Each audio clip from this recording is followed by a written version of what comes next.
friends from wherever you are. Welcome to the International Webinar Ambassador and Young Leaders Week of 2020. With me, Sherin Clarissa, who will accompany our great speakers and moderators as your Master of Ceremonies during this event. This event will discuss the breakthrough against COVID-19, diplomacy, and bilateral collaboration in dealing with global crisis with the topic of regional cooperation in ASEAN. This event will take over 2 hours from 5 p.m. until 7 p.m. Jakarta time, which will be moderated by my colleague, Mr. Brimoresa Wahyu, Doctor of Divinity, President of PPI Spain, for the first session, and for the second session, Ms. Laila Rahma, the Secretary General of OISAA in Middle East and Africa. For your information, this event aims to stimulate a sense of awareness of the significance of international competitiveness, extensive networking, and global collaboration among Indonesian people. The ultimate goal is to overcome the present-day global crisis and seek for an opportunity to lead the world. Case study COVID-19 and its domino effects. More of this event's objectives are elaborated as follows. First, sharing the world's best practices and strategies scenarios against COVID-19 and its domino effects, economic crisis, health issues, reliance on digital technologies, and tourism, amongst others. Second, giving an overview of achievements, future potencies, and challenges and in global interaction. Third, unleashing the rich potential of Indonesia's human resources to the world and vice versa. Fourth, connecting global tactics and strategies in preparing Indonesian global emerging leaders by learning from the world.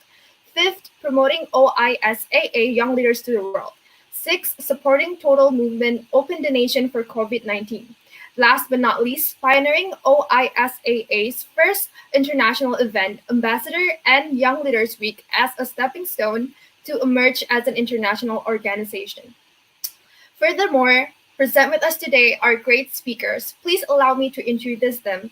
First one, His Excellency Mr. Gede Ngurah Swajaya, Ambassador of the Republic of Indonesia to the Republic of Singapore. Second, His Excellency Mr. Sudjatmiko, Ambassador Extraordinary and Plenipotentiary of the Republic Indonesia to Brunei Darussalam. And third, His Excellency Mrs. Ade Patmo Sarwono, Permanent Representative of the Republic of Indonesia to ASEAN. Before we begin the event, I would like to inform you that in this event, we are also raising funds for COVID-19. Thank you very much to all of you who have contributed to the donation. Now, I will pass the event to our moderator, Mr. Brimoresa Wahyu. The stage is yours.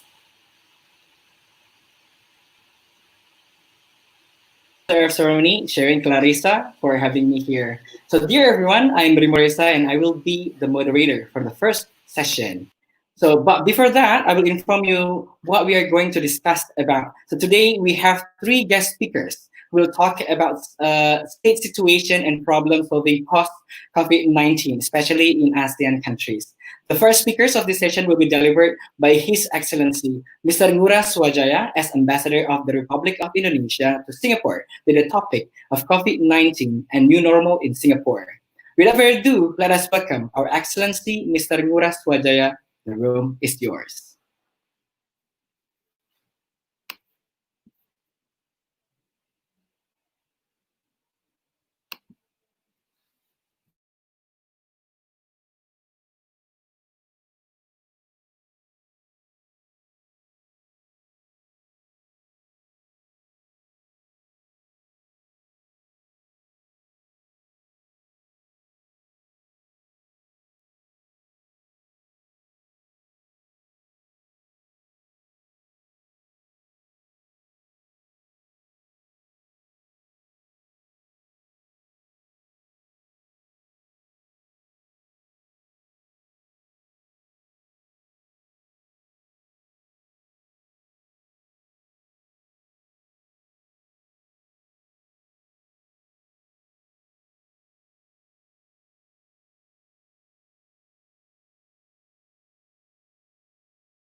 All right, dear everybody, I think we have some technicalities error in the system, but okay. So, uh, all right, I think I will go to the second speakers.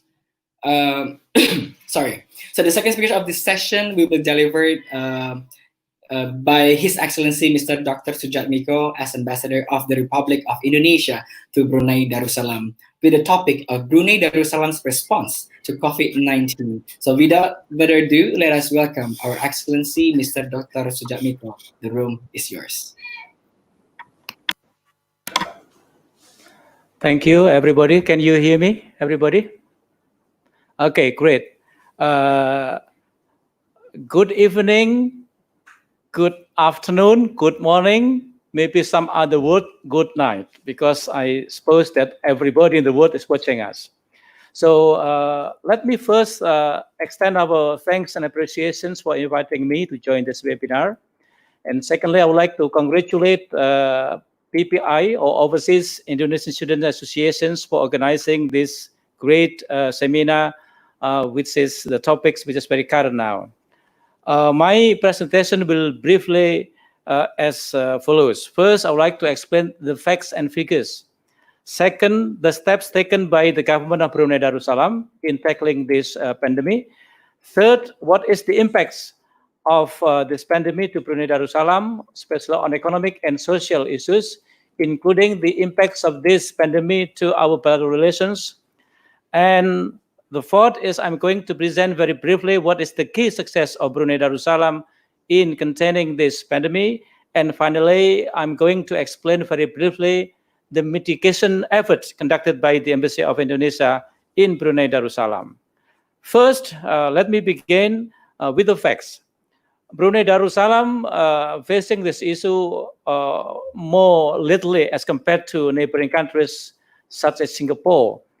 First cases in Brunei was in the 9th of March 2020, with cases imported from Malaysia, especially those who are joining the Tabligh Akbar in Kuala Lumpur.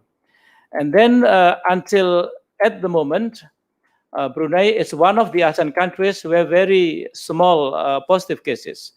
In Brunei, there are only 141 confirmed cases with 3 casualties, and the rest are already recovered. So this is really a positive development.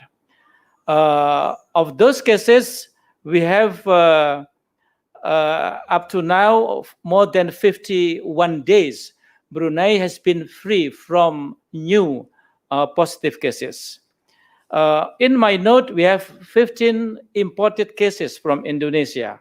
First is Bruneian who are traveling to Yogyakarta in March the 4th, and then Bruneian who joined the bike festival in West Kalimantan, a family returning from Surabaya, Bruneian who attend Tabligh Akbar in Makassar, and Bruneian studying in Indonesia. So total, we have 15 imported cases from Indonesia, unfortunately.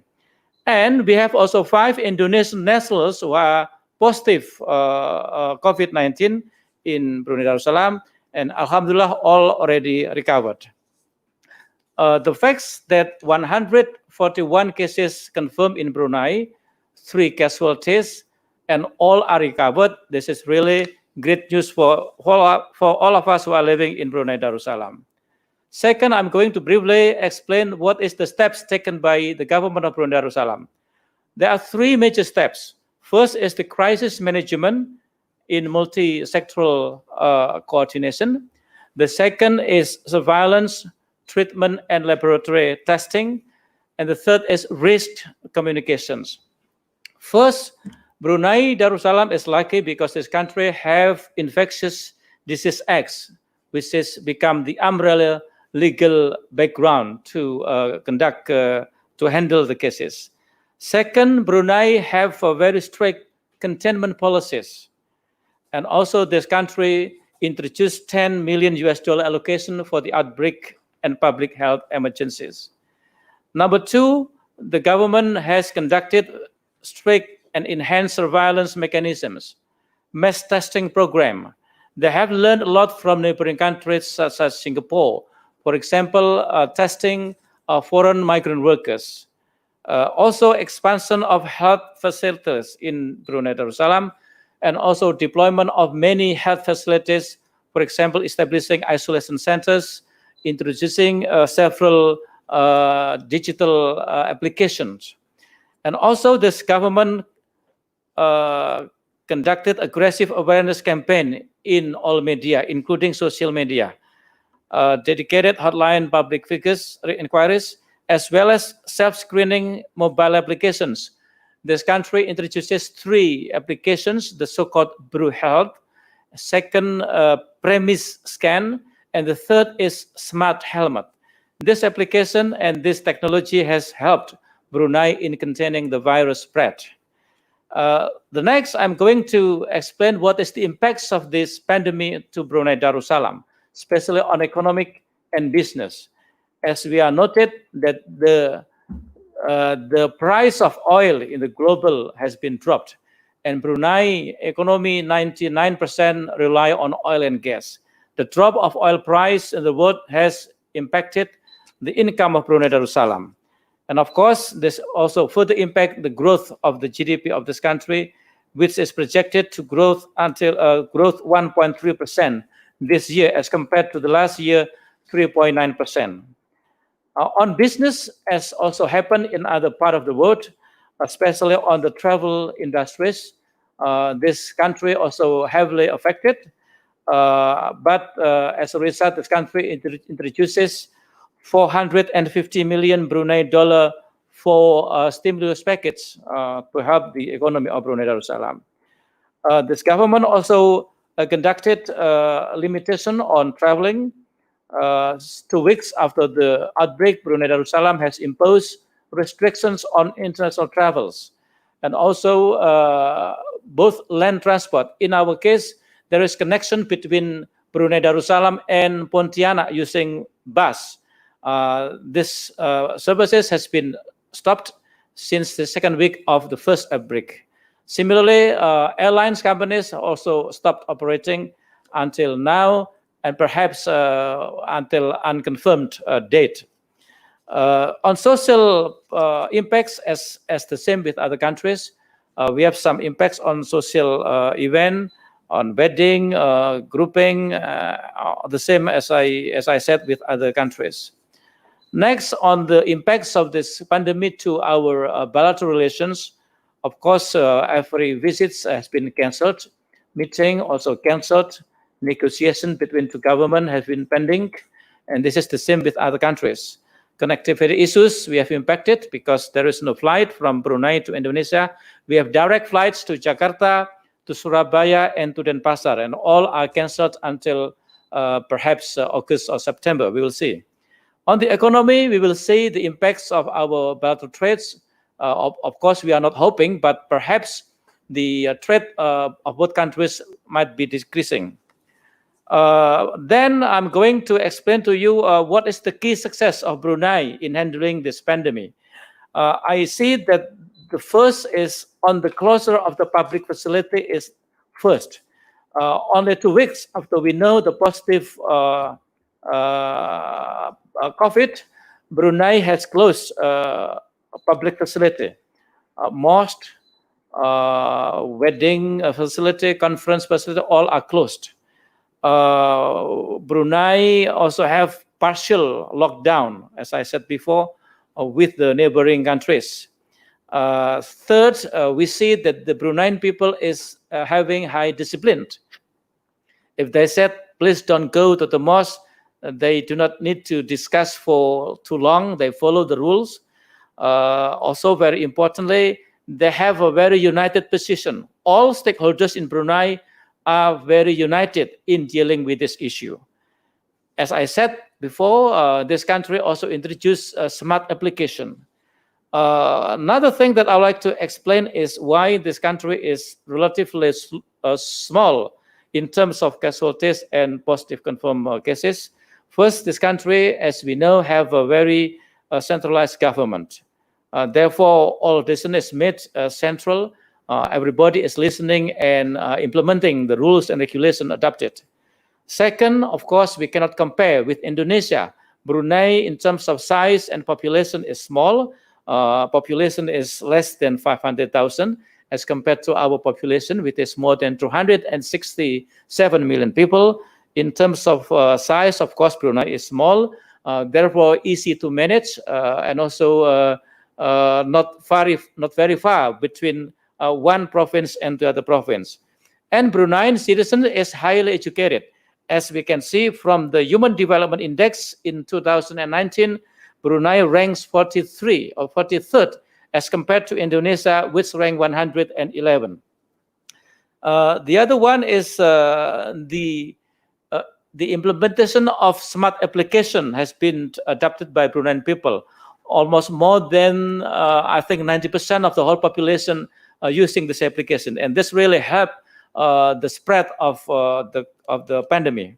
Next, I'm going to explain what the embassy has been doing to mitigate the impacts, as well as how we can reduce the impacts of this pandemic, especially to Indonesian nationals who are living in Brunei Darussalam.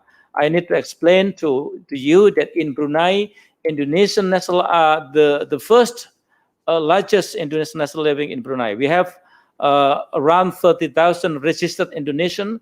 If we include those who are registered, we have more than 50,000 people. We have the interest of how we can serve and we can protect Indonesian migrant workers in Brunei Darussalam. And therefore, since the beginning of the pandemic until now, we are conducting several surveys. With the survey, we have some noted that we have 56% of our workers are working from home or working in a shift system. 30% of our workers are experiencing salary cut, 9% experiencing forced unpaid leave, and 5% experiencing forced job termination. Therefore, we are conducting several steps how we can prevent or reduce the impacts to our workers.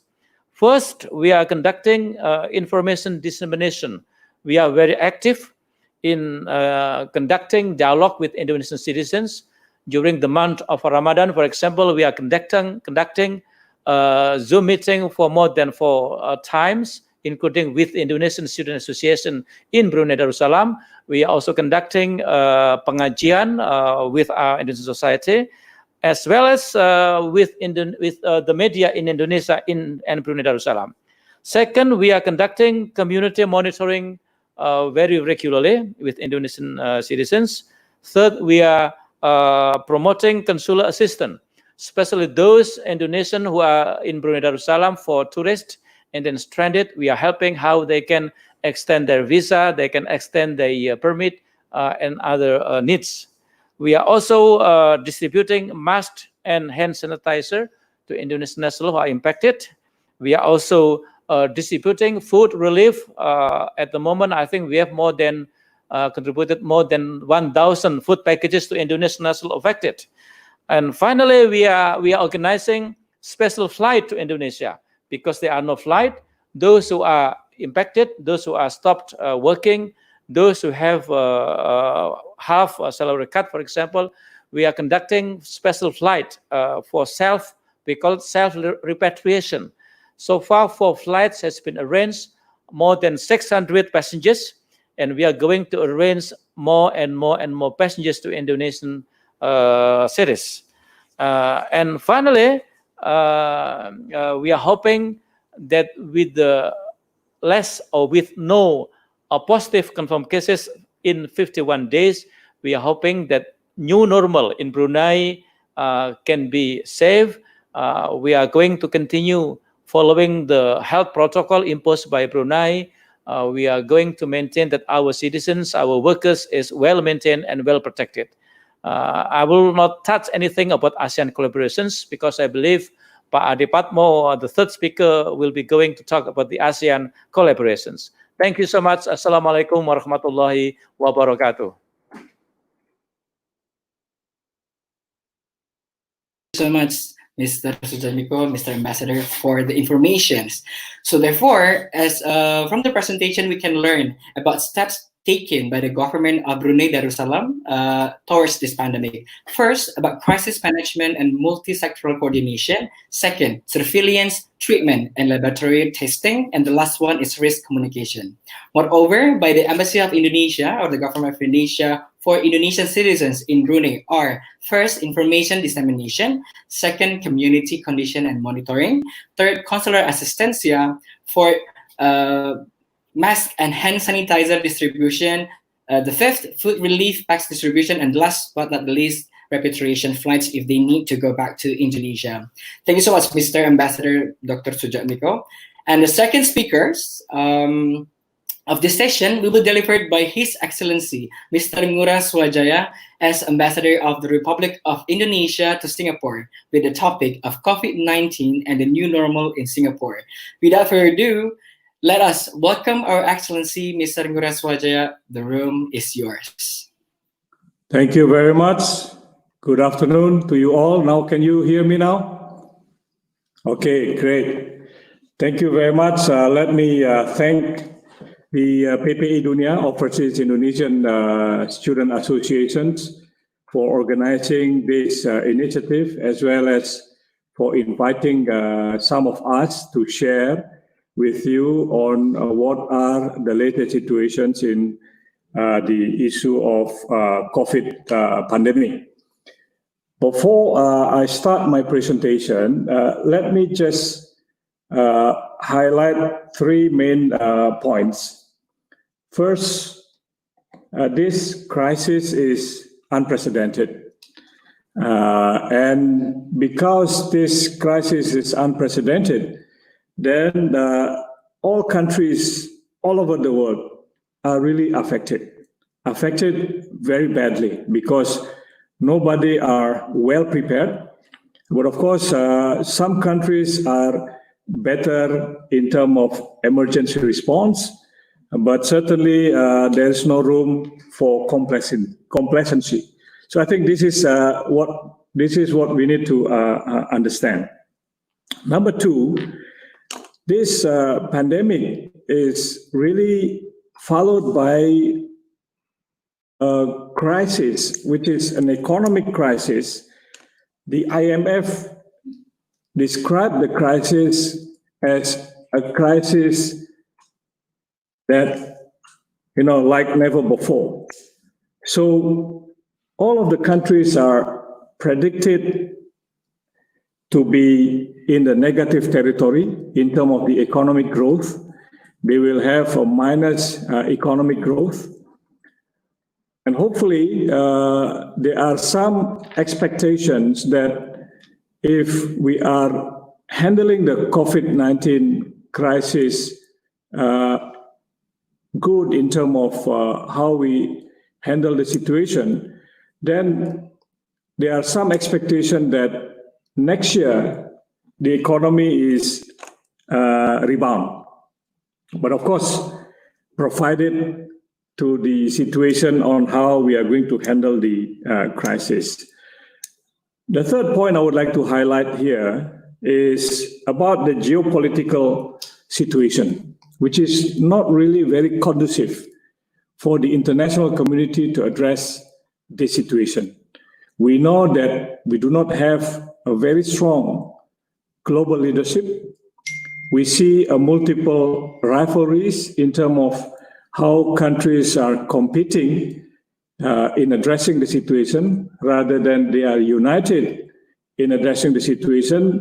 They are not really united, and therefore the world, the international community, to address the situation is not going to be as good as the previous two crises, as we know, the 1998 economic crisis and also the 2008 financial crisis, where we saw a strong solidarity among all of the international leadership. We saw leadership that are playing very important roles to make the economy rebound quite, faster than expected. So this certainly require all of us, including also our friends, the students, not to understand the situation, but also how you will be able to contribute in addressing this particular situation. Now to the COVID pandemic in Singapore. The first slide. I think when the first time this COVID pandemic was detected, late January 2020, most of the countries in the region, there is no report that there was cases. I think Singapore was the first, and this was mainly caused by the imported cases because of the Chinese tourists, especially those tourists coming from Wuhan, China. And in terms of the total number of the cases in Singapore, of course, majorities are now dominated by migrant workers. Basically, they are coming from South Asian countries. And although we have huge number of migrant workers in Singapore, but the cases involving the Indonesian migrant workers was very low, very small. Up to now, I think there are around 661 total cases of COVID-19 in Singapore. They are reported about 5,650 active cases, meaning that they are still being treated. Some of them are not having complication in terms of the clinical situations. So they were just isolated in the isolation facilities, which is not a hospital, because they would like to use hospital for treating all of those that needed medical attention. And they don't want also to overflood the hospital beds with patients that can be isolated in a non-hospital facility in Singapore. We also have 53 reported cases among Indonesians. Majority of them are imported cases. They came from mainly from Indonesia, from Jakarta. But then we are very glad that out of those 53 cases, we still have until now 4 active cases. But unfortunately, we also have 2 fatalities. In the past 3 months, until the day before yesterday, we did not have any Indonesians affected by COVID-19. But unfortunately, the day before yesterday, we received a report that one Indonesian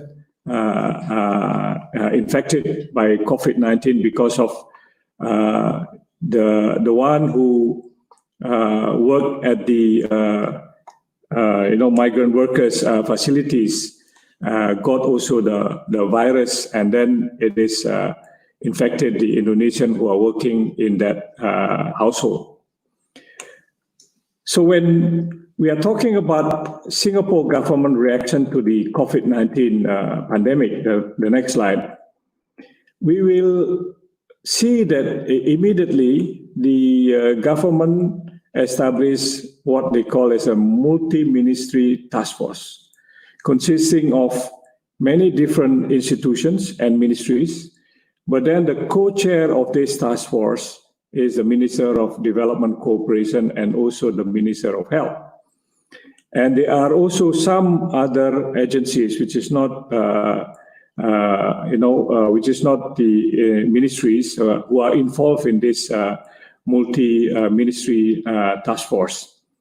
So the multi-ministry task force strategy is national whole of government response to the COVID-19 outbreak from the beginning. What they do is they really do the coordination on the coordinated response to protect Singaporeans and also they are trying to raise the awareness of all of the Singaporeans on the need to prevent the further infection of this virus. And they are also working with the international community in also addressing the issue of making sure that there are a continuous supply of goods and products. They are making sure as well that there are connectivity which is supporting the supply of goods, especially to Singapore. I think from the beginning, the next slide, from the beginning, Singapore government approach to this COVID-19 is first, of course, what they do is they are explaining in a transparent manner the situation, which was debated at the beginning whether or not they need to be transparent, because being transparent, of course, it created a lot of anxiety among all of the people. But then I think this approach consistently being implemented until now, they are trying to be as transparent as possible to allow the people to have a better understanding. The other strategy that they approach here, they implement here is, of course, the issue of contact tracing. At the very beginning, they are not having any digital application in order to do this. They are doing it manually. This is a very laborious work from the multi-ministry task force, because once they get one patient infected by the virus, then they will have to interview this person concerning what are the latest engagement between this person and the other that has already been closely in contact with this infected patient. And of course, in addition to that, they are establishing the quarantine facility.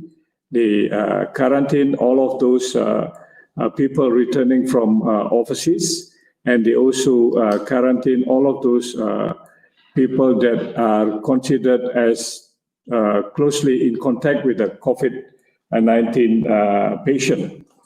And in addition to that, of course, they are also doing the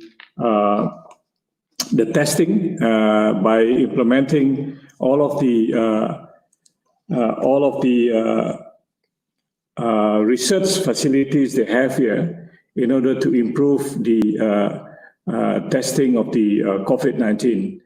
The strict enforcement of the regulation that they are applying is also one of the highlights of what Singapore has already been doing. So we have reports that almost in a daily basis, when they implemented the circuit breaker, there are always people who are sanctioned because of breaking the regulation that has already been implemented by the government. So the next slide, the whole of government approach, they are developing software, which is, they make it an open platform. People can download that, and people can also use that. And the contact tracing software has already been utilized also by many other countries, because Singapore is open to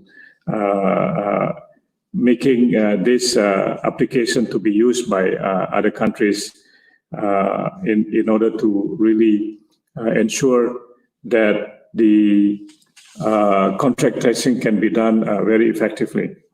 In addition to that, certainly when there was a report of the community transmission, they are implementing the alert, the alert level. They are raising the alert level into DORSCON Orange. DORSCON Orange is a situation where people will have to be very cautious. This is only one next level. We are moving to the red alert level.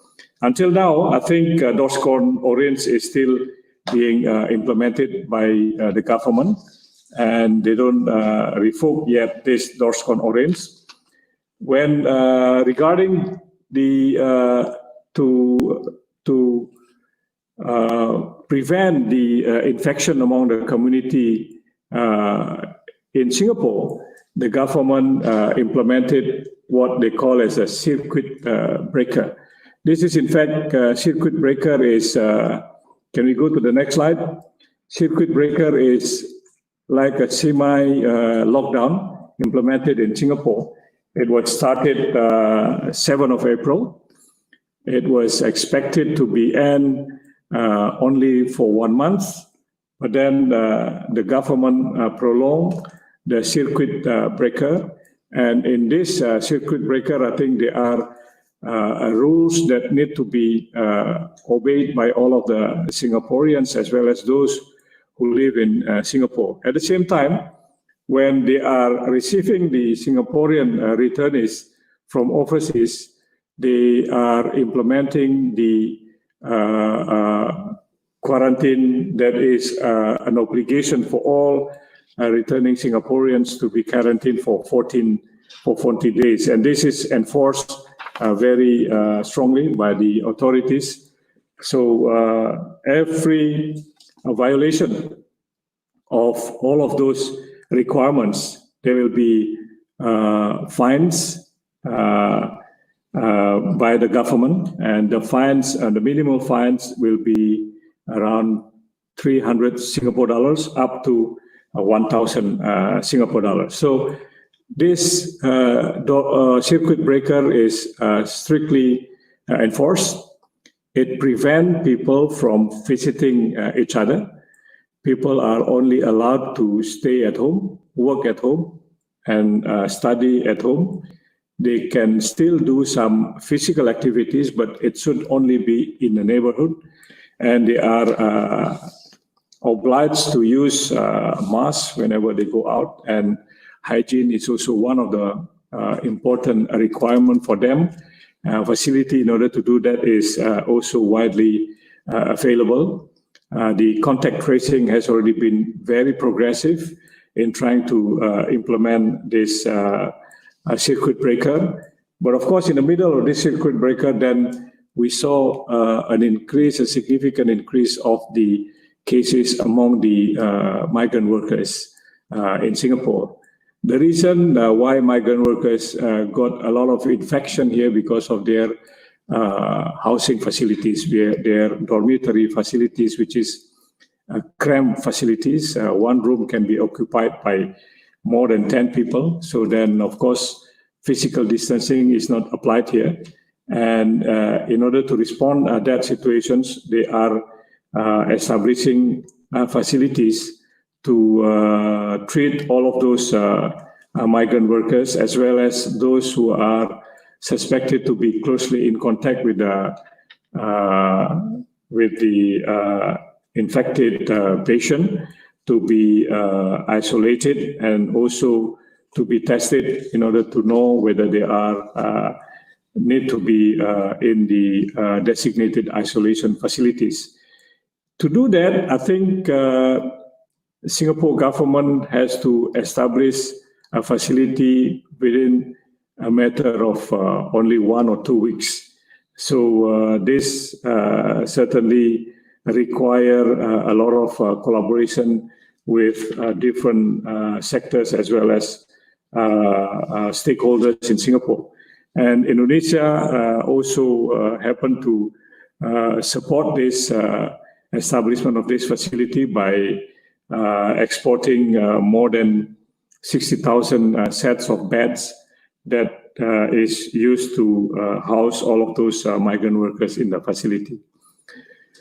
The next slide, when they announced that Singapore is preparing toward a new normal, of course, they are doing it through phases. The first phase is a safe opening. The safe opening is gradually opening the facilities. People can go doing the physical activities outside their neighborhood, but at the same time, strictly they have to wear a mask wherever they go. And of course, people can still go for shopping in the supermarket, but then with a very strict application of the contact tracing. The second phase is safe transition, which is started 18th of June. In this safe transition, more facilities are open, but again, with a very strict regulation of wearing masks, physical distancing, as well as also keeping the hygiene of all of the people in doing the outdoor activities. So when they are moving to the second phase, the safe transition, it so happened as well, the Singapore government announcing of the parliamentary election, which is going to take place in July the 10th. The reason why they announced this election, because the government considered that they will be able to organize the election safely with all of the protocols as well as facility being implemented. But at the same time, they will also need to have a very strong mandate from the people on how the government is going to address this crisis, the pandemic, as well as the economic crisis in a stronger manner with the new government going to be implemented after the election. So the third phase, we are expecting that this is going to take place perhaps sometime in July. During the election, we are already in the third phase, which is a safe nation phase. But I think what we need to also highlight in this regard is that, of course, the Singapore government has already been allocating by doing the budget revision 4 times, and the number of financial allocation they are allocated to help in addressing the crisis is, I think, the biggest in the history of Singapore since its independence. Almost 100 billion Singapore dollars are allocated in order to address the pandemic, as well as to address the economic crisis. And they are also at the same time using the in our case is national reserve, but what they call here is the past saving up to 52 billion US dollars, which is, I think, almost triple than the amount of money they used for the financial crisis in 2008. So for us at the embassy here, what we are doing is certainly from the beginning of the outbreaks, we are communicating with all of the Indonesian citizens by using all of the social media facilities. And that was, I think, the reason why we have a relatively very small number of the Indonesians who live in Singapore got infected by the virus, because we update the situation on a daily basis, and we also update the situation whenever there are new development arise, so then to make sure that all of the people are well informed. But at the same time, we are also keeping the embassy open 24/7 if there are emergency situations where people require assistance from the embassy. But the services from the embassy, we were also trying to reduce the number of the people, because in a normal situation, we normally have on a daily basis around 500 to 700 people to the embassy every day. Certainly during the circuit breaker, we are trying to reduce that. And we are opening the facilities based on appointment. And we hope that gradually we will be able to increase the service to the Indonesian community. But of course, we will facilitate basically all of those urgent needs that require assistance from the embassy.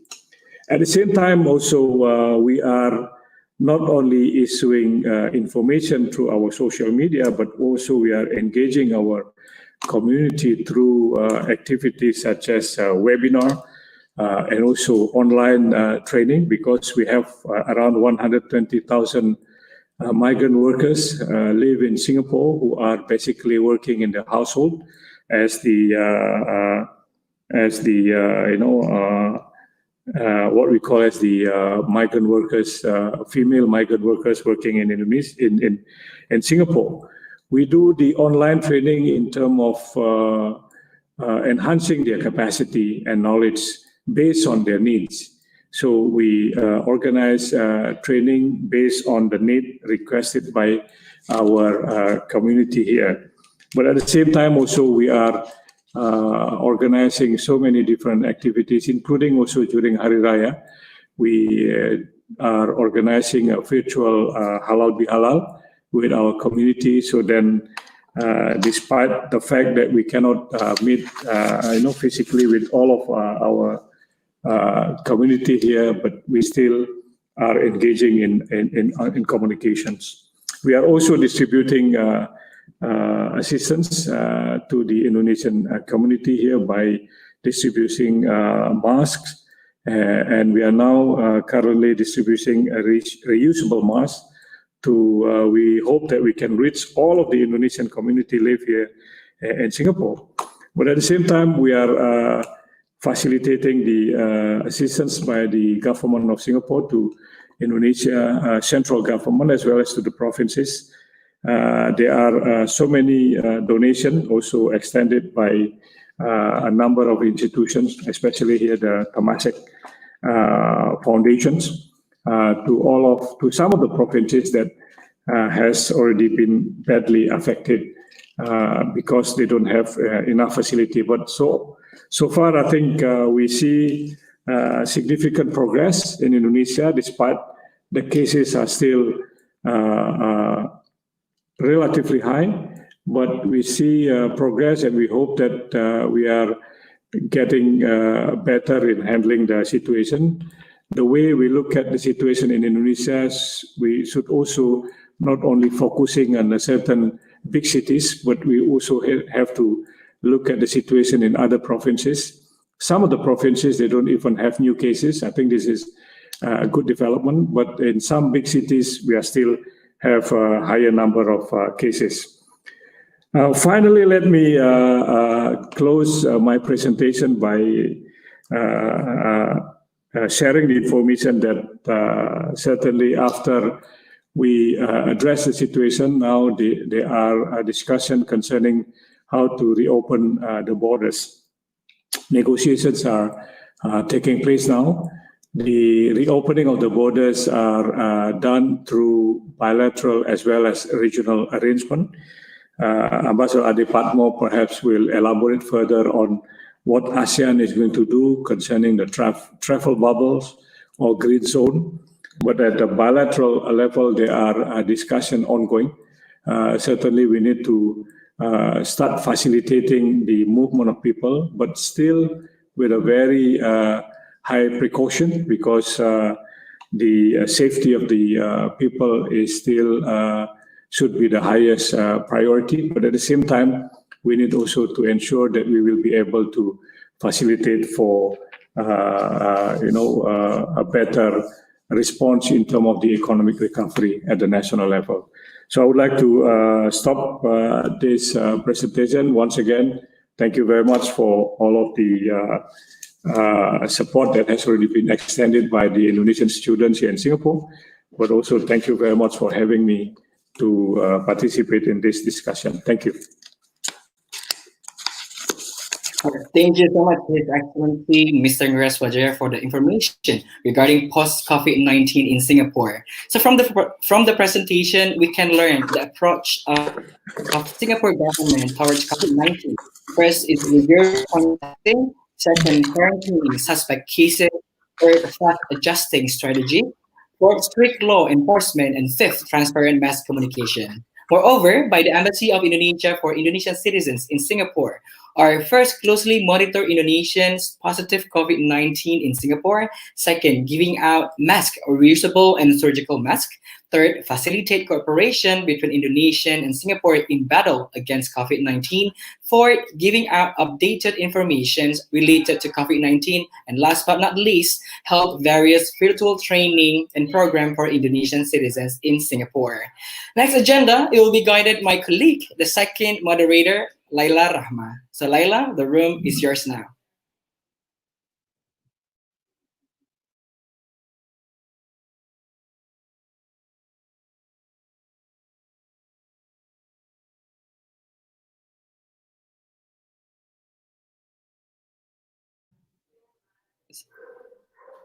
Hello.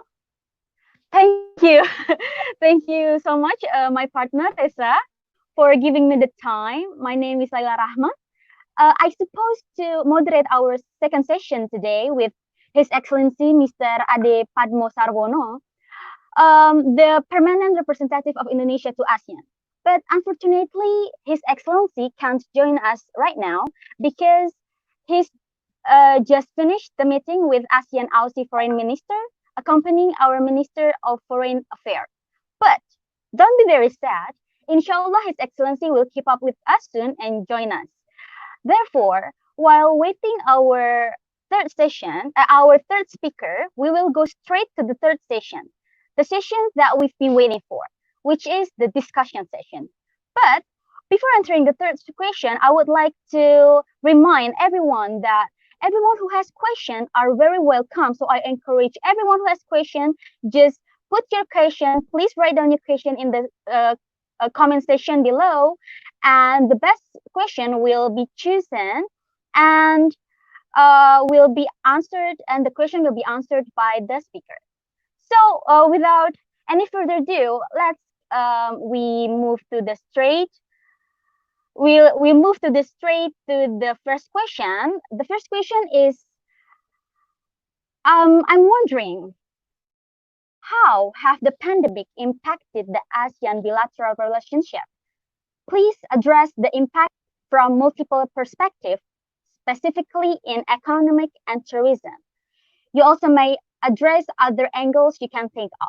This question will be targeted to all of the speakers. So first, I would like to give a chance for His Excellency Mr. Sudjatmiko to answer the question. For His Excellency, the stage is yours.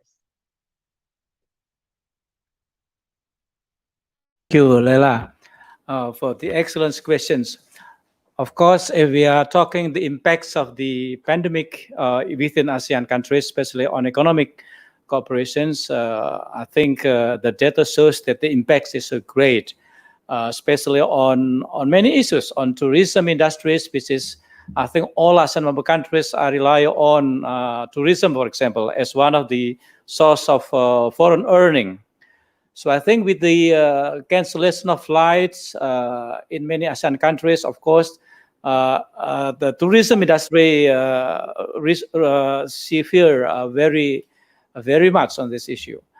Brunei, for example, there is no more flight except flight bringing goods and services, cargo planes connecting Bandar Sri Begawan and Singapore, Kuala Lumpur, Hong Kong, Manila, and Melbourne. But this is limited only for very urgent needs by the government of Brunei Darussalam. The same thing with Indonesia and with all other ASEAN countries. So I think the impacts on economic lives are really very great. And of course, everybody is discussing now how we are going to enjoy what the so-called new normal. Discussion on how we can open border. In the case of Brunei with Indonesia, we are discussing how we can resume flight from Brunei to Indonesia, for example, because it's very important for transporting the people as well as the goods and services. We are also discussing how we can resume land transport from Brunei to West Kalimantan to Pontianak through Bis Damri, for example. This is also very important. So in terms of economic impacts, I think I might say that we all are heavily impacted. Tourism is one thing. Trading is, of course, the number of goods being transported to Brunei, of course, will be reduced. And similarly with other member ASEAN countries. If we are talking on, for example, investment, everybody is stopping on investment because everybody is adopting weight statutes, for example. I'm discussing with many business people in Brunei Darussalam of our plan how we can increase the number of investment from Brunei to Indonesia, for example. Everybody are saying, well, just wait and see and wait and see. So I think I might say the impacts on economy is really very, very great. And therefore, we have to live together. The term, you like it or not, we have to live together with COVID-19. If we are only protecting people, then our economy will stop. Now, economic growth in all member countries are now reducing. We are hoping that all member countries now looking for a new normal. We are going to discuss how we can resume the flight or the connection or connectivity. We are going to discuss how we can open new border. But I think these things has been discussed. We believe that Pak Ade Patmo is not with us now. But I might, if you don't mind, to mention, for example, that ASEAN has been discussing at the level of senior official level, ministerial level, as well as summit level. As you know, in April, ASEAN head of government organized summit for special summit in addressing COVID-19. Recently, on the 26th of June, ASEAN summit or virtual summit has been conducted with very important issue. For example, they agreed, for example, in order to prevent future pandemic and better mitigate its impacts, they are ready to establish ASEAN regional reserve medical supplies. Secondly, they also agreed to establish a regional pandemic response fund. They also agreed to formulate ASEAN SOP, standard operating procedures for the public health emergencies. This kind of thing is deliberated in the ASEAN meetings, and we believe that we are going to enjoy as soon as possible the new normal. Otherwise, the implication on our economy will be very, very bad. I wish I can answer your questions. Thank you so much. So I can conclude that the transportation is a very important aspect that can help us recover the economic and tourism of Indonesia and everything all over the world. So I would really like to see the point of view of His Excellency, Mr. Gede Ngurah Swajaya. For His Excellency, the stage is yours.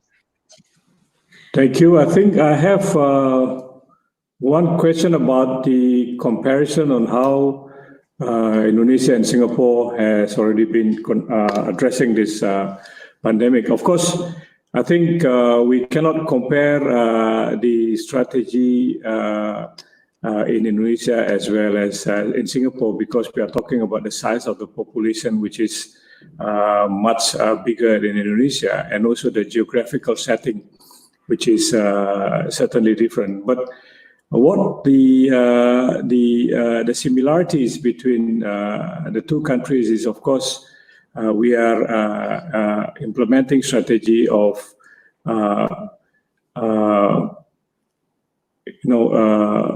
doing this not really a lockdown, but of course trying to limit interaction among people for a certain period of time. I think Singapore is also doing the same thing, but at the same time we are trying to improve the testing capacity, which is now improved significantly in Indonesia. Of course, this is not yet reaching the target. Even Singapore, until now, they cannot also reach the target of the testing capacity here in Singapore. We also apply the same strategy in terms of contact tracing. Of course, we are developing this application as well in Indonesia, and this hopefully will help us in order to trace the possible infection in the community. Obligation to wear mask is also the same strategy applied here in Singapore as well as in Indonesia. Physical distancing is also very important. I think three main elements that is being elaborated in terms of the strategy both in Indonesia and Singapore is the same, which is obligation to wear mask if you are in the public. And number two, you also have to apply physical distancing. And then the use of the application of contact tracing. But the difference perhaps is about discipline. The president has already tasked the TNI as well as the police to improve the discipline of the people to implement all of those requirements. And I think we see the progress of more discipline among the people in Indonesia. But at the same time, in terms of discipline in Singapore, so there are a number of violations. There are a number of fines handed over to those who are breaking the discipline.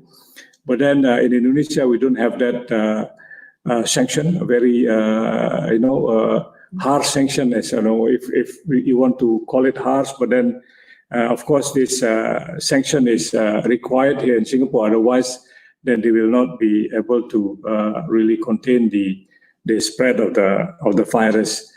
Basically, the two countries are working very closely in order to address this pandemic. And also, they are working very closely in the context of ASEAN, as well as in the context of G20 and other international arrangement. We are having the same approach. We are having the same strategy. And of course, we hope that we will be able to start the discussion concerning the reopening of the borders between the two. But certainly among ASEAN, this is one of the priority. So among ASEAN, there will be discussion on how to reopen the borders. We hope that with this strong collaboration at the bilateral level, we will be able to really address this pandemic. But what I mentioned earlier, the issue of the economic recovery is also the next important agenda that we need to also collaborate together. Just briefly, for the past 6 years, I think Singapore has already been the number one foreign direct investors to Indonesia. Even the first quarter of this year, we still see an increase of investment. When I'm talking about economic recovery, I need also to share the idea of what people say as decentralization of global supply chains or diversification of global supply chains. In this regard, we are working very closely with Singapore, so that Indonesia could also be one of the most essential global supply chains player in the future. So this is not only talking about investment, but at the same time also our readiness if there are any pandemic in the future. Hopefully there will be not, but of course we need to anticipate that to happen. So briefly, I think those are I would like to highlight based on the question posed in the chat. Thank you. Thank you so much for your answer, which is very brief and very informative. I would like to deliver the stage to my colleague, Reza, for the next question. So for Reza, the stage is yours. Thank you, Laila. I believe that actually today our another guest speaker is coming. So I present to another guest speaker. Please, Laila.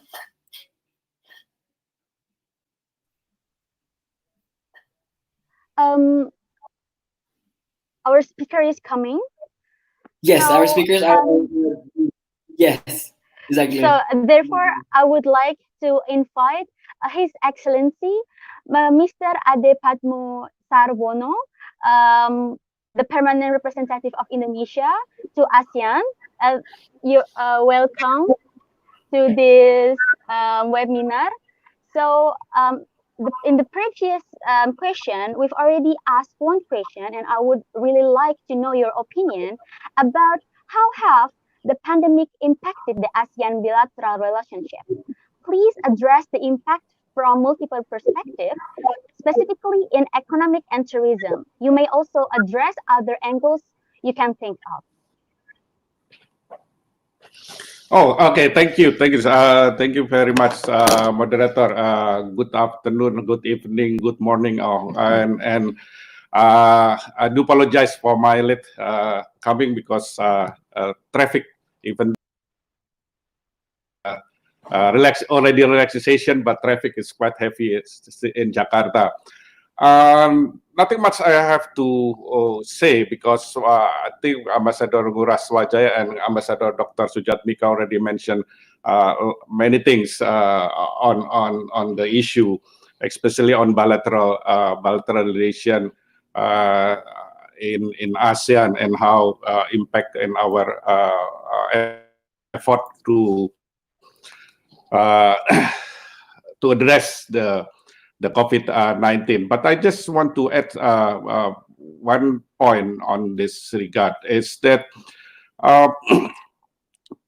while we addressing about the health issue is still important, and Ambassador Dr. Sudjatmiko already mentioned that ASEAN already set up ASEAN Response Fund, medical reserve, and SOP.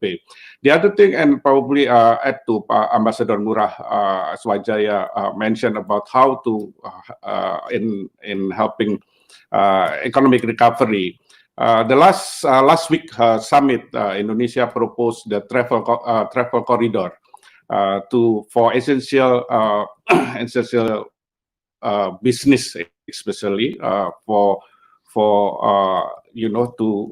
resume the economic relation and economic activity. Unfortunately, we still need to develop what kind of protocol that we are going to have. But this is important to have economic recovery. As you may aware, the economic growth in Southeast Asia, in ASEAN, contracted between 1% to minus 2.3%. That we need to work hard to make our economic growth continue in a positive ways. So the travel corridor is one way to address this matter, and we work through ASEAN and also bilateral, because I know Singapore already have discussion with China, Vietnam, also with Japan, some other country by bilateral arrangement. Now, how we develop within ASEAN first, and then later on we will engage with our other external partners. But we focus especially on within ASEAN to deal this matter. Secondly, on what economic recovery should focus on in each individual ASEAN member state. Now it's time to how to utilize further about the digital, especially now we already entering the industrial revolution 4.0, and utilize digitalization is very important, and particularly for micro, small, medium enterprise, because these are the backbone of economic growth of most of ASEAN member states. And we with this COVID-19, they suffer very much, not only tourism and other sectors, but they're suffering very hard, but due to the COVID-19. So we have to assist them in how to get access about on digital, and also financial support. Several countries in ASEAN member state, including Indonesia, have several packages to assist them. So I think this is an effort to how to make the economic resume again, and to make the production of the goods can be delivery to the people, and as well as supply chain. I think Ambassador Ngurah Swajaya already mentioned as well. It is also important to the supply chains remain open. And lastly, I think on economic, it is important to continue, open as well for the investment, because this is also help our effort in making economic moving. I think this my brief, additional information about how ASEAN currently is dealing. We are in the right direction, although it's very gradual, and we don't know what happened in the 6 months.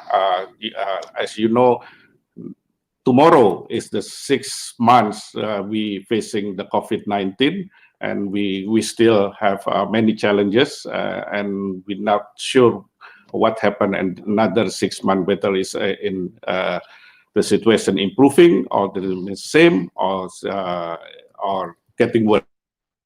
But ASEAN and bilaterally also already discuss and prepare, especially on the post-COVID-19 plan. Thank you.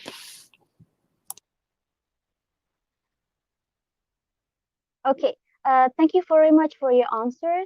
Since right now His Excellency Mr.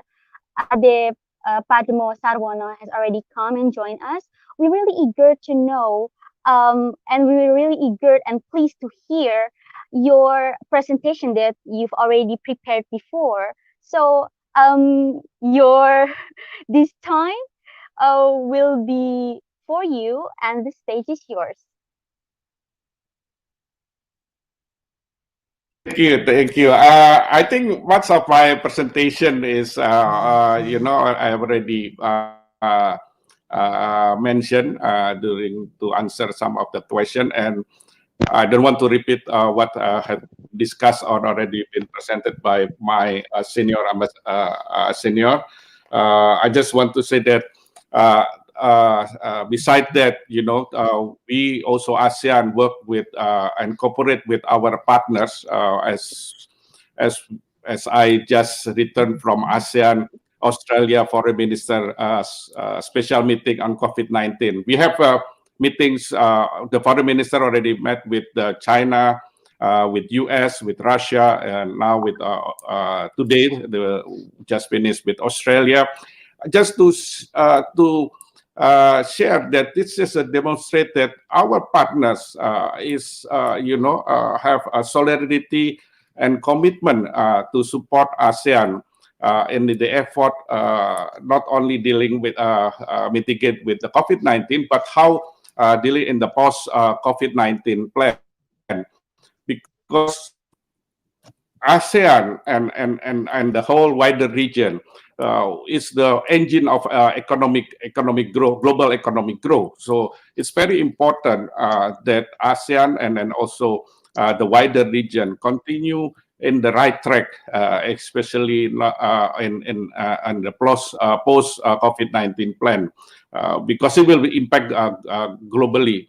As you know, in ASEAN we have 600 million people, and mostly is almost half is young and very productive.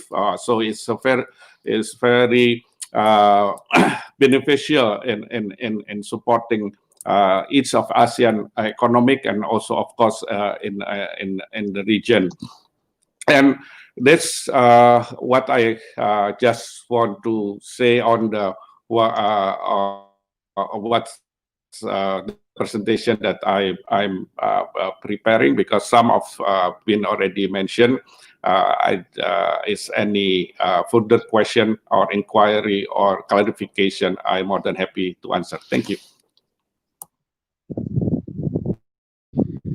Okay, thank you so much for your brief information.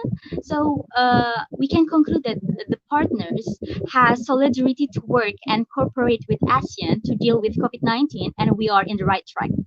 So for the next discussion, I would like to deliver the stage to my colleague, Mr.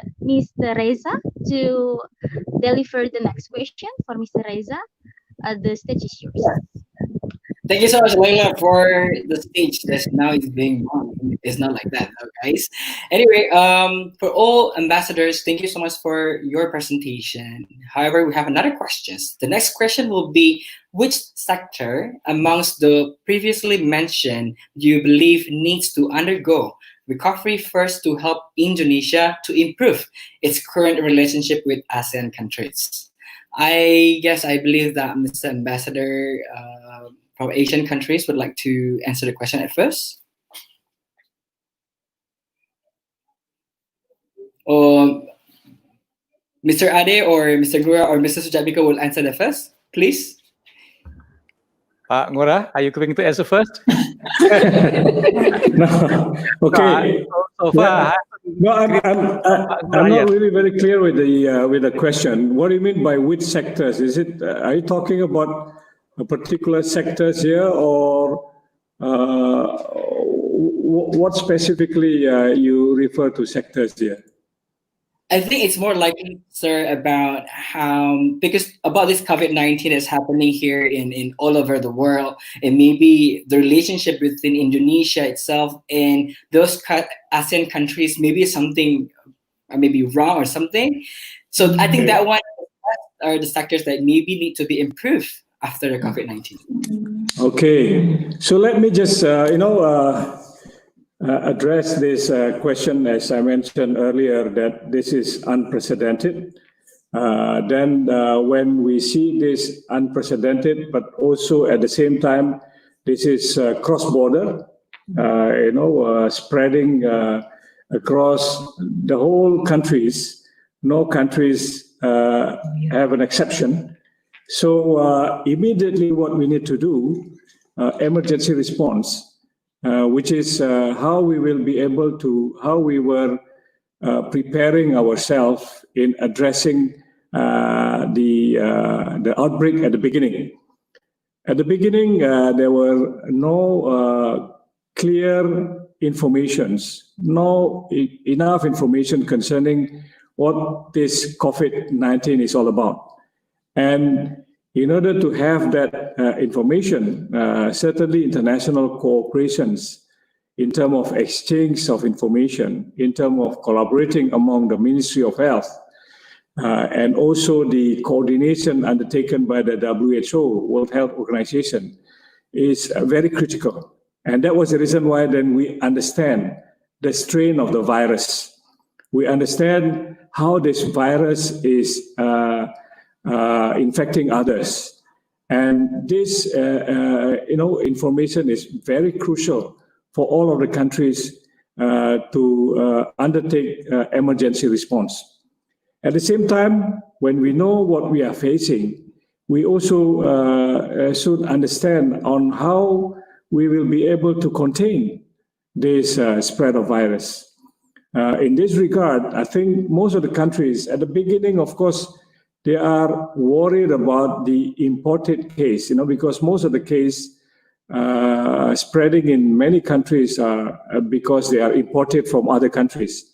So what the countries are doing is closing their borders at the beginning. So when they close their borders, then there will be another issues arise.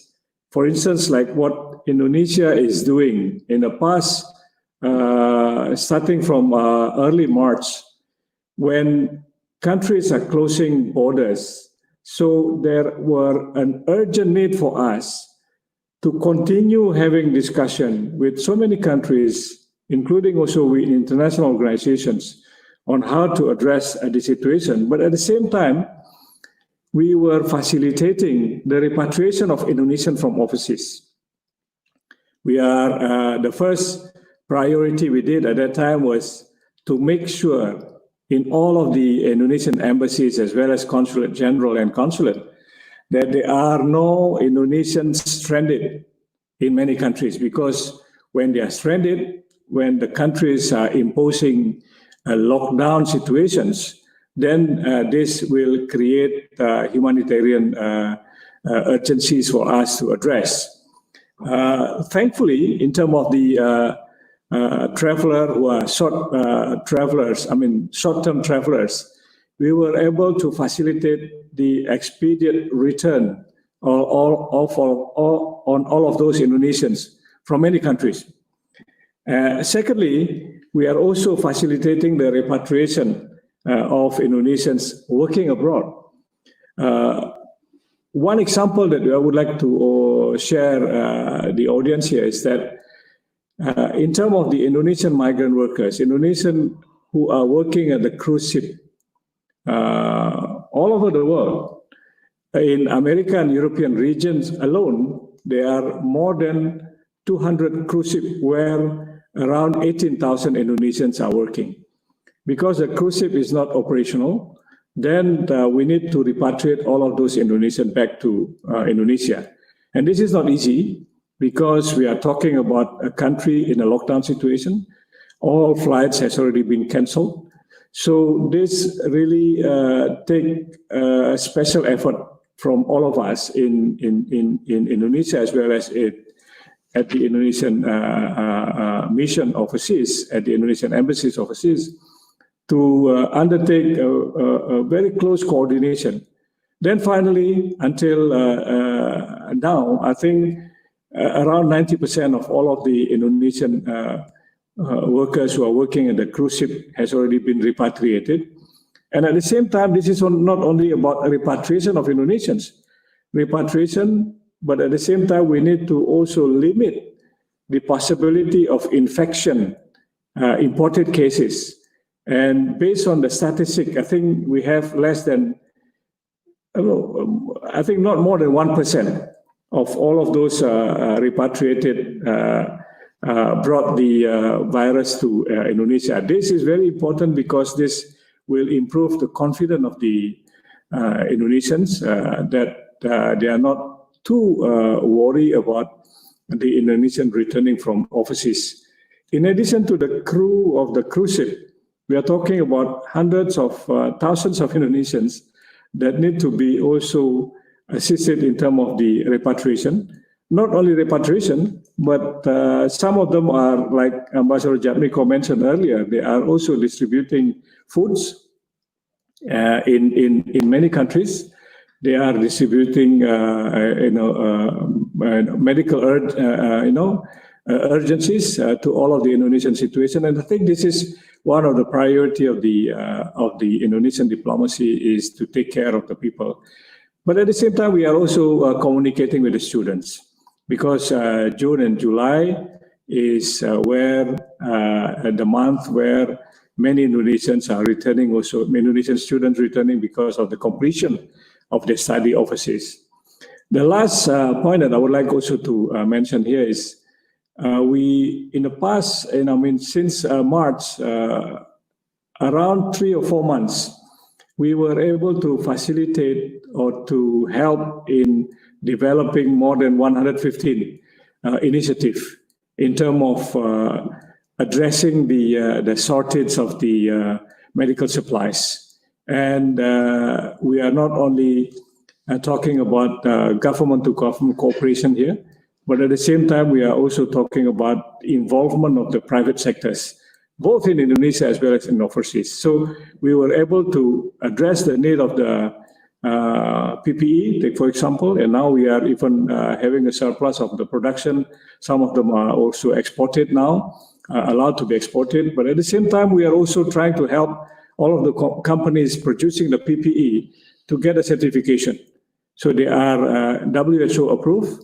Now we are also trying to facilitate in order to make available PCR machine, test kits, ventilators, and so many requirements that we need to address these situations. So all of those we have already been doing in the past few months. And I think what we need to do now in the future is also continue to address the pandemic.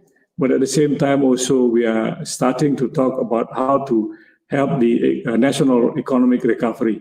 And at the same time, we are here talking about reopening the borders. So I would like to stop here so then to allow Pak Ade and also Pak Sudjatmiko to share his views. Thank you. Thank you, Mr. Ngurah. Please. Thank you. Let me make additional remarks from what Pak Ngurah has been saying previously. If I understand correctly the question, which sector is the most important that can help Indonesian economic recovery? If I understand correctly, I think the most important sector is one word: connectivity. Connectivity. If we are connected again with international community, then economy will go back as normal. But to get that, I think this is difficult. And therefore, in order we can connect it again, I think we have to come back to our domestic situations. Are we able to contain the pandemic? Are we able to prevent the spread of the virus? Are we able to treat those who are positive? And this is really very important. For example, I'm in Brunei now. Brunei is 0 cases in more than 51 days. 0 cases. But still in force now, for example, there is a mandatory COVID test. For everybody coming to Brunei, they have to undergo the test. And the cost is very expensive. They have to pay 1,000 Brunei dollar, which is very expensive, which is actually, this is how the government trying to prevent the people coming. They have to undergo a quarantine, 14 days quarantine obligation. This is how Brunei protect. Brunei is 0. But if Indonesia continue to grow the positive case, we have still more than 1,000 new cases every day. And I think Brunei is very cautious to open the border with Indonesia. So I think we have to come back. The most important is how we are in the government of Indonesia, the people, the citizen, the business people are united. How we can deal with this crisis, how people are united, and how the people following the steps suggested by the government, how the people follow the health protocol, everything is in place, and we can make sure that the cases is reduced, and we are really 0. The trend is positive. I believe that borders will be open, connectivity will be resumed. In this case, I would like to touch that we are now discussing the possibility of designing new tourist destination. We call it the new normal tourism sector, as advised by Minister of Tourism and Creative Economy, for example. We are going to promote new destination, not new actually, but Bali, for example. We are going to design Bali as a safe new tourist destination. We are going to promote Belitung Island. We are going to promote Bintan Island in Riau Islands province, for example. So this is how we are trying to invite tourists coming to Indonesia, but remain in an isolation. If they are going to Bali and they remain in Nusa Dua area, for example, means that they are isolated. They have to follow all the protocol, but they're isolated there. If they're going to go to enjoy, for example, Belitung Island, they're still there. So we can prevent spreading of virus from other countries coming. But again, domestically, this is something that we have to adjust. We have to deal very correctly on this pandemic, and therefore we can continue promoting our tourism sector, which have more implication on our economy, on workforce, on, for example, on transportations, on hotel business, and everything. And I believe ASEAN, Pak Ade Patmo will add, ASEAN has been also discussing of how we can resume essential travel by government official or by business people, for example. This is, I think, important that we can start enjoying the normal life. So once again, in summary, this is up to us, up to Indonesia. If we are able to deal with this crisis successfully, then every country will open their border. If our country is still in the red zone, I don't know until how long, their countries will be very cautious. Oh, don't accept Indonesian tourists, don't accept Indonesian business. So this is really important that we, the people in Indonesia, all stakeholders, stay united how we are together dealing with this crisis. Thank you so much, Mr. Sudjatmiko. So please, the next, Mr. Ade. Thank you. Answer.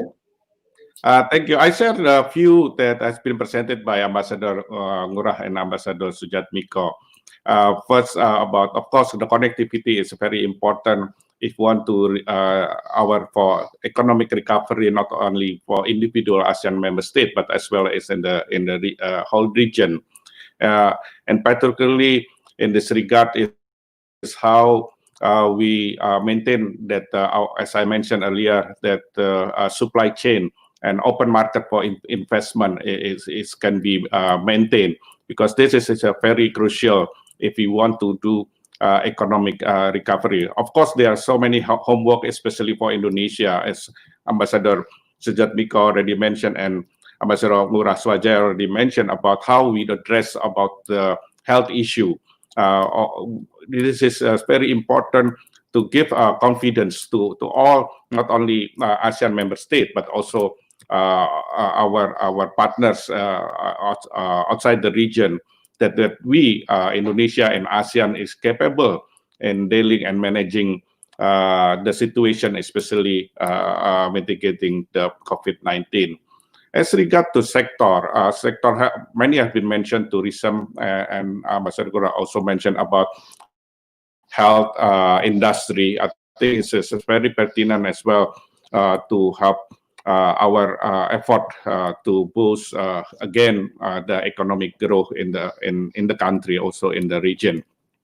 But one thing is need to be considered as well. We in Indonesia, actually, we are more have at least more from my personal point of view, we are in advantage.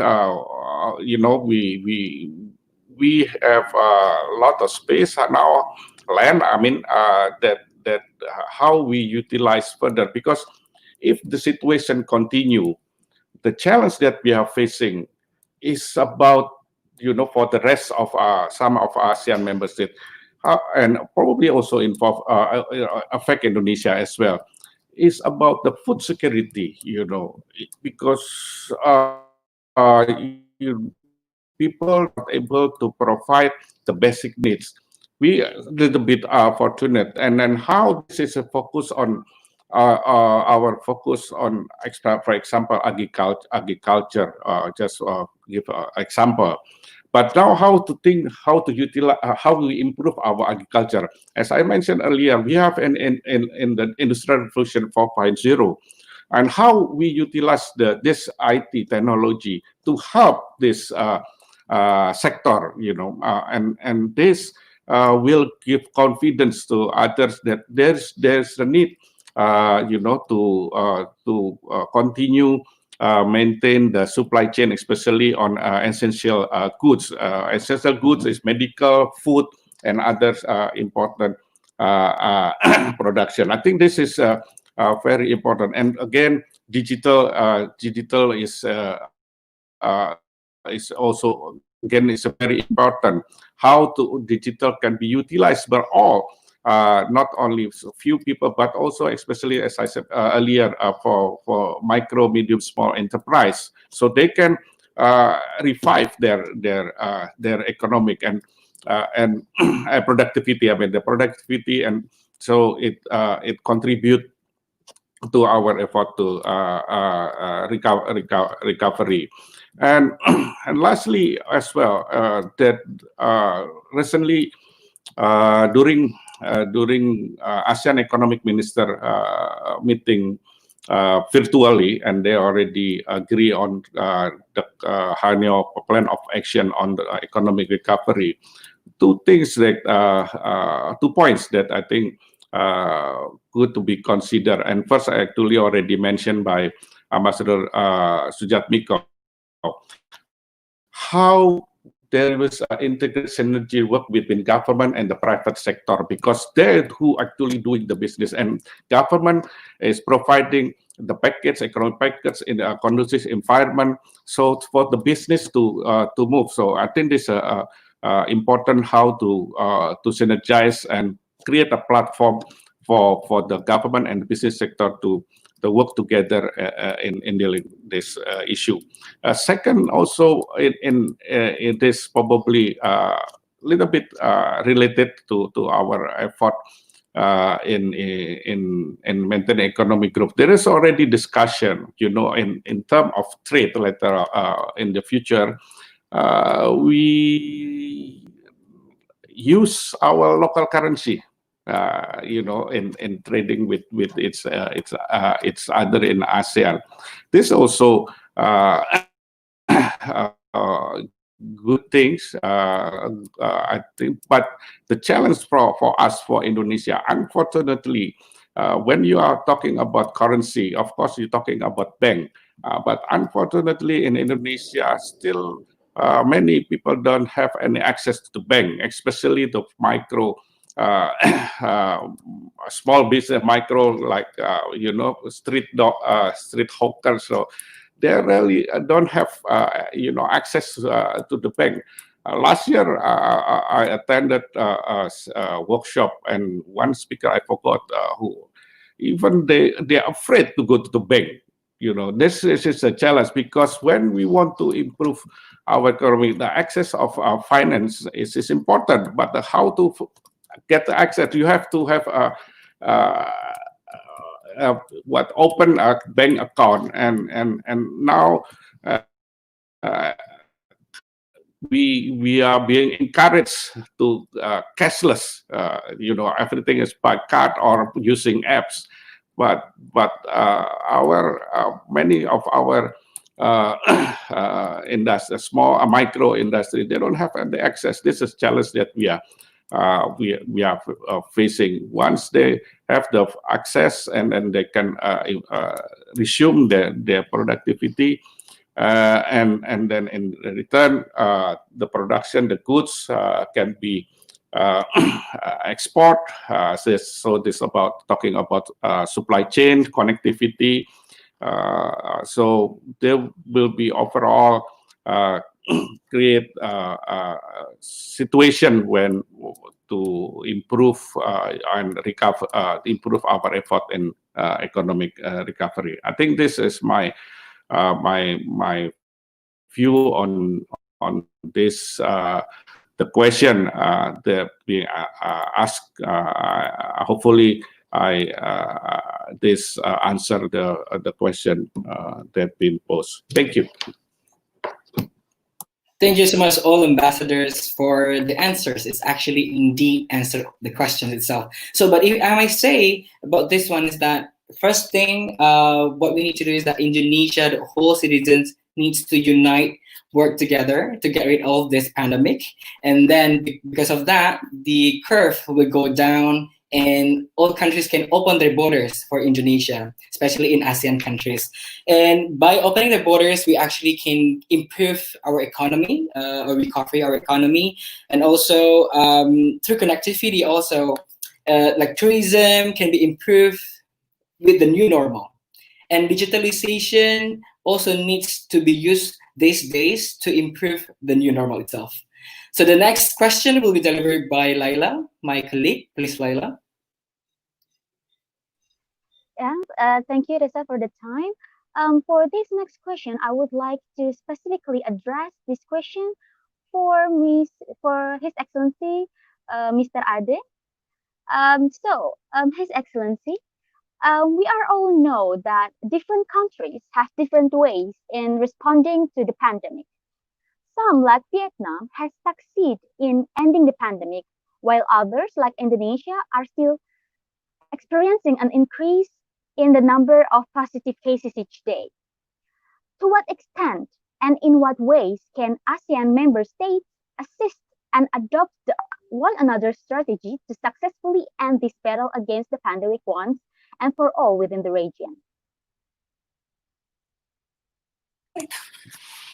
Thank you. Well, what I can say to answer this question, how to, of course, each country has a different approach because it depends on depends on the culture, habit, and the system. One success in one country not necessarily will be fit for the others ASEAN member state. But what the important thing is that here to to improve which already done since the beginning of the COVID-19. It's sharing information. How do we share information? We have ASEAN Health Emergency Network to share in the real time what's the situation and what's the how to deal. But to adopt it, it's depends on each individual country how to address. At least we can have a lesson learned and best practice on this issue. But one thing also, one point that probably the most important is not only how to address the COVID-19, because one success, the other is not yet reached on that state. But the important thing is that how from the beginning we already have the networking and discussing how we develop the vaccine. This is, from the course of the discussion, I think this should be also the focus. How we should among the ASEAN member states, because of course Singapore also they have started research and diagnostic research. I know in Malaysia, in Thailand, probably in other in Vietnam.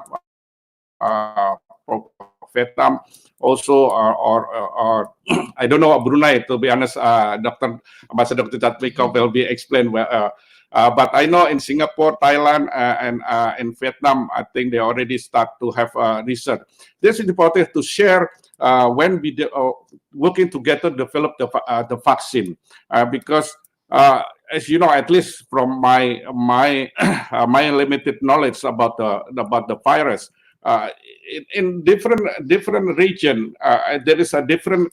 Although there's a COVID-19, but the region different gene. The gene is differently.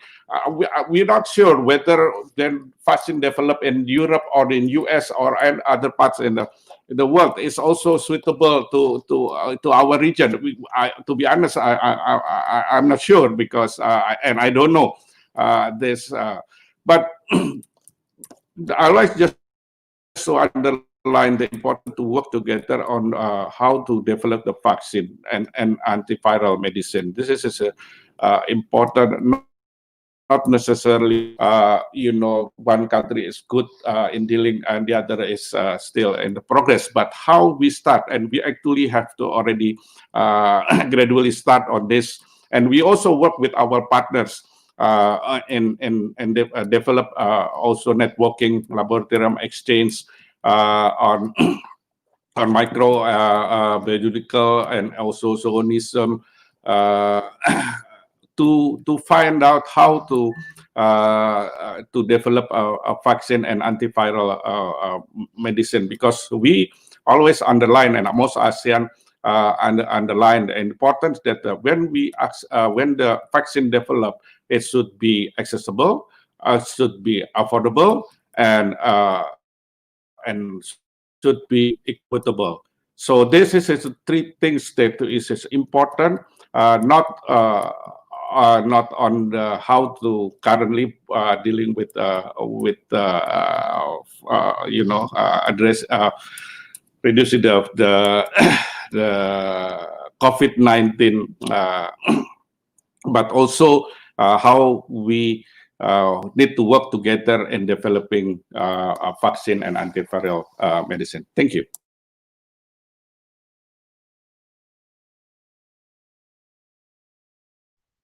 Thank you very much for your brief explanation. So I would like to say that the success of dealing in COVID-19 is depend on culture, habit, and the system itself. So we cannot necessarily say that one country is succeed and another country is succeed, so another country is bad. But actually, they are doing their best. So and then the information sharing is very important for working together with another countries. But the important thing is how we work to develop the vaccine, and this should be the focus for every country. Thank you very much for the explanation, and I would like to deliver the next question, the last question of this session to Reza. Please, Reza, the stage is yours. Thank you, Laila. Welcome again, Mr. Ambassador, from me. So today, the last question actually as a moderator. This questions actually will goes to Mr. Ambassador Ade. The question is that reflecting from how Indonesia and other ASEAN member states responded to the pandemic, how should ASEAN countries strategize their partnership to prevent future health and socio-economic crisis? Please, sir. Thank you. Thank you. Very good question. How we to address the future? So in ASEAN itself, let me talk about ASEAN itself. In ASEAN, we already established what we call ASEAN Coordinating Working Group on Public Health Emergency, which involve not only Ministry of Foreign Affairs but all other sectors like health, economic, trade, labor, and others. So we discuss internally, coordinate internally within ASEAN. So how we not only dealing with the current crisis, but how we, we at least we already built a foundation for hopefully in the future there is no other public health emergency, but at least we are already prepared on in the future. And and secondly, we already also working with as I said in the beginning and with external partner. All the partner is eager to have discussion in the expert, especially on the health expert. And at the beginning now, the health expert is how each other sharing information. Again, we learn from each other about the best practice, because different country, different approach, because different situation, different custom, different habit, and so on. But at least we're sharing information, and currently we share, and particularly ASEAN with the partner +3 with China, ROK, and Japan. We have a mechanism to share information since beginning when the outbreak is emerged. And this mechanism also we thinking that to be developed with others other partners in the region. Now with the discussion whether we can put in the broader mechanism under East Asia Summit, because it's comprised of six the other rest three countries like India, Australia, New Zealand, also US, five US and Russia. We already at least established engagement for in public health, and hopefully by the end of this year, during the Asia Summit, Indonesia working with Russia, we already discussing about to have a East Asia leader statement on public health emergency. I forgot the correct the name, but focusing on public health and in the wider region. So this we already established. And secondly, thirdly, on economic, we also working with our partners in post COVID-19 plan. What plan that we have to prepare, and this between ASEAN and +3, they are already economic trade minister already discussed and come up with several ideas, and now how to to implement this idea in concrete action. What I want to say is that the partners have put much trust and confidence to ASEAN, and they are looking for ASEAN how we address and mitigate of the COVID-19, also the post-COVID-19, and they willing and eager to help, to support, and to assist ASEAN, because this will be not only impact ASEAN in the Southeast Asia region, but it will impact the wider region and globally. So we are in the they look for ASEAN.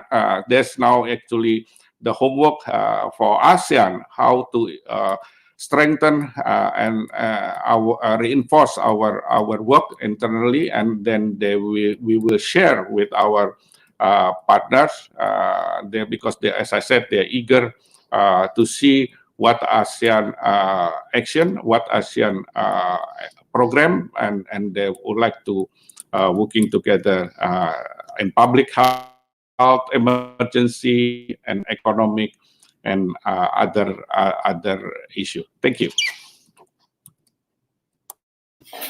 Thank you so much, Mr. Ambassador, for the answer. Yes, hopefully all this partnership Indonesia with other countries, especially for ASEAN and +3, can help all of us to tackle this pandemic itself. First of all, I would like to apologize for all audience on YouTube that we cannot say your questions because we are running out of time. Thank you so much for all ambassadors for coming, for sharing your information regarding countries that live theirs, and what we should do during this pandemic and how we can face it. As a moderator, I would like to conclude a message, two messages for all audiences. First of all, every single country has their own way to tackle this pandemic. Every single country has their own rules and regulations. And what we need to do as Indonesian people that lives in the country, we need to follow the rules and regulations. And the second of all, this is the most important thing. What we need to do, actually keep yourself clean at all times, because clean or be clean can help you to get rid of all viruses, not only of COVID-19. Thank you so much, all ambassadors, for your time, for coming to our session. And thank you so much for audiences for stay tuned on our YouTube. And we would like to apologize for any inconvenience words or acts from our moderators. Now we give back to the rooms to our Master of Ceremony, Sherin Clarissa. The room is yours. Yes, so thank you very much to all of the speakers, moderators, and viewers who were willing to attend from the beginning to the very end of the event. A high appreciation for all organizing committee, our supporting team, and also our media partners.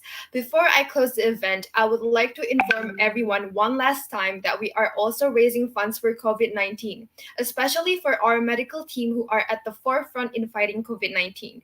If you want to donate, please refer to the bank account number and scan the QR code as shown below or on your screen. Thank you very much to all of you who have contributed to the donation. And we would also like to apologize if there are any inconvenience, whether it is purposeful or not. Please don't forget that we still have another event waiting for you guys. See you in our next event. Bye!